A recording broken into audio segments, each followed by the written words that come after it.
After creating the Zendaya / Dorothy Dandridge look, I had to attempt the Marilyn Monroe look. So today I started with the Win Beauty skin tint, which is great for neutral to possibly neutral olive undertones. Then I went in with the Huda Beauty concealer. I used the shade Caramel Corn, which is a little too bright, but you're going to see me go back in here with a key step that helps really bring these worlds together between my natural complexion tone and this super highlight. And that is grabbing my base brush, which is also by My Kit Co, and really going around and into those areas, especially under the eyes.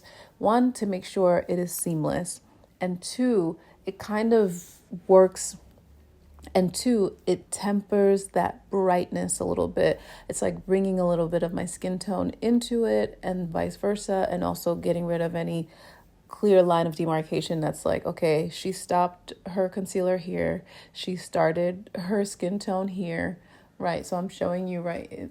That's what I'm pointing to right here. We want to get rid of that. We want everything to just kind of feel like you don't know where it begins and you don't know where it ends. That is the ideal for makeup, in my opinion. At this point, we are reverse contouring and covering my birthmark and a burn with NARS Soft Matte Complete. This is honestly a concealer that I need to fill my kit with. I don't know why I haven't done this. It's always been a favorite of mine. I started with the YSL All Hours in a contour shade for me. It needed to be a little darker, especially as I took it into my eye contour or crease. So I did end up grabbing, well, first of all, this brush is by Exa Beauty. It's a little fan brush. It's dense. It's really great for techniques involving blending around the nose. I think it's highly underrated. I should make a video about it. But I ended up grabbing the M Cosmetics Nomadic So Soft contour stick. And I really love that shade for my complexion. So if we're shade twins, that's something worth checking out. You see I'm using small brushes at every step here because it helps me be more precise. It helps me to have more control. There are times when I can pinch a brush or make it work, but for this kind of thing where it's so specific to someone else's style and wanting to get as close as possible for my features, I find being more picky with the brushes is key. To set the lighter concealer, I went back in with the Fit Me powder by Maybelline. I made a video about this powder too.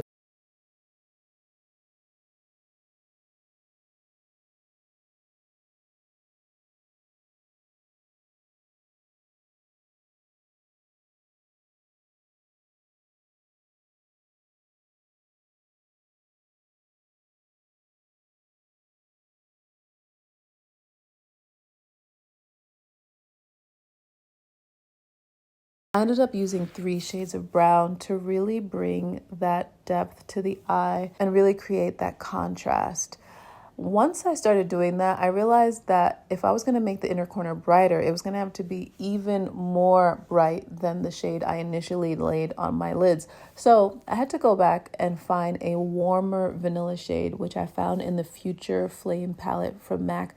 I revisit this palette a lot. Once I had this warmer vanilla tone laid down on my lids, went in again with MAC Studio Fix because it's a little brighter than the Fit Me powder. And now I could go and revisit that initial very bright tone.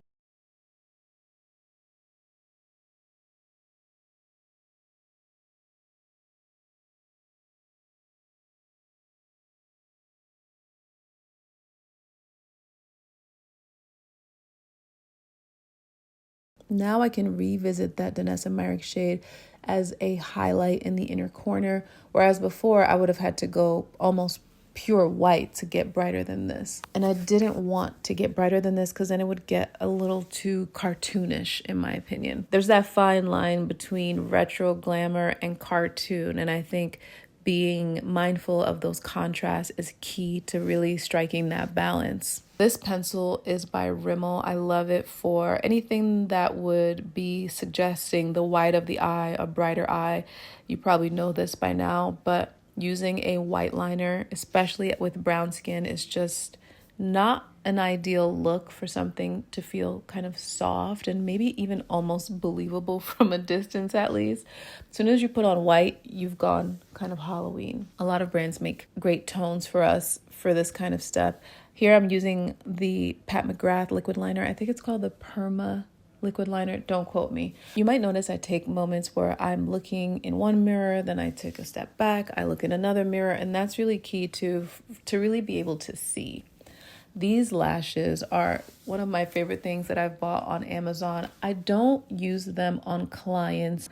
I only use them on myself. They're so cute and they work great for filming and creating looks, and they come in these multi-packs, so they're not expensive. So I don't feel bad using several in a week and moving on with my life. I'm going in with the M Cosmetics bronzer, which I found a tad bit warm. So I went back to the Groundwork palette because you can use that Groundwork palette for pretty much anything that you would need a neutral tone for. And that really helped balance out that warmth. It was a little too warm. For the lip, I started with Ilia, one of the sketch pencils, and then D for Danger by MAC.